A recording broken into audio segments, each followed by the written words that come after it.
Have you ever needed space from someone you care about? But instead of feeling relieved, you felt guilty. You tell yourself you're selfish, cold, unkind. You worry you're hurting them. You worry they'll think you don't care. You worry that needing space means something is wrong with you. But needing space isn't a sign that you love people less. Very often. It's a sign that you've been loving people without enough room to breathe. For many of us, space doesn't feel neutral. It feels like rejection. We're taught directly or indirectly that closeness equals safety and distance equals abandonment. So when we're the ones creating distance, our nervous system panics. It asks, what if they think I'm leaving? What if I hurt them? What if they stop loving me? And instead of seeing space as care for yourself, your brain interprets it as a threat to the relationship.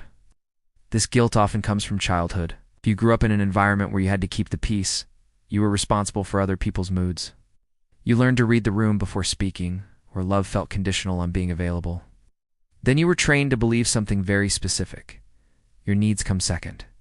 You learned that being close meant being constantly accessible.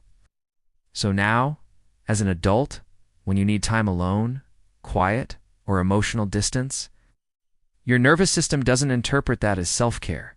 It interprets it as danger. Because in the past, choosing yourself may have cost you love. Here's something important.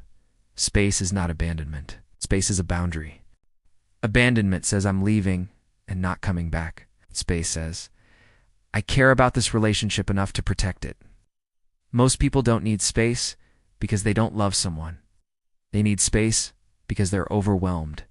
They're emotionally full. They're overstimulated. They're losing themselves. And when you never take space, resentment quietly grows. Distance taken with honesty often saves relationships. Distance avoided out of guilt often destroys them. Guilt shows up because guilt is a social emotion. It exists to keep us connected. Your brain uses guilt to ask, am I being a good person? Am I being a good partner? A good friend? But guilt doesn't always mean you did something wrong.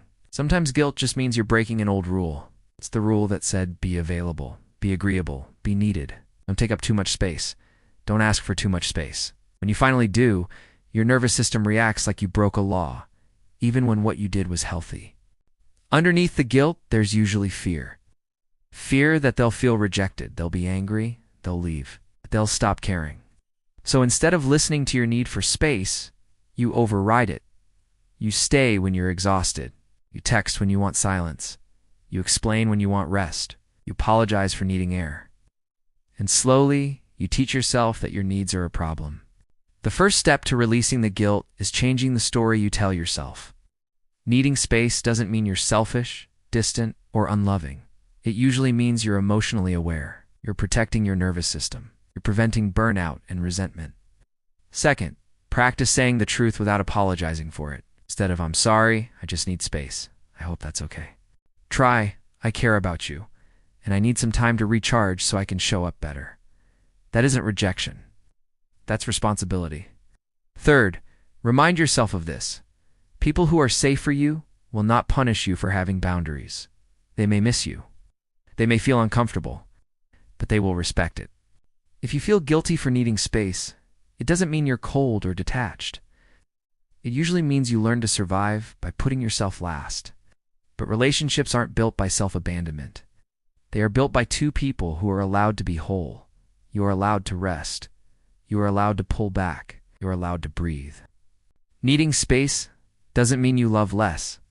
Sometimes it means you're finally learning how to love without losing yourself. Thanks for watching.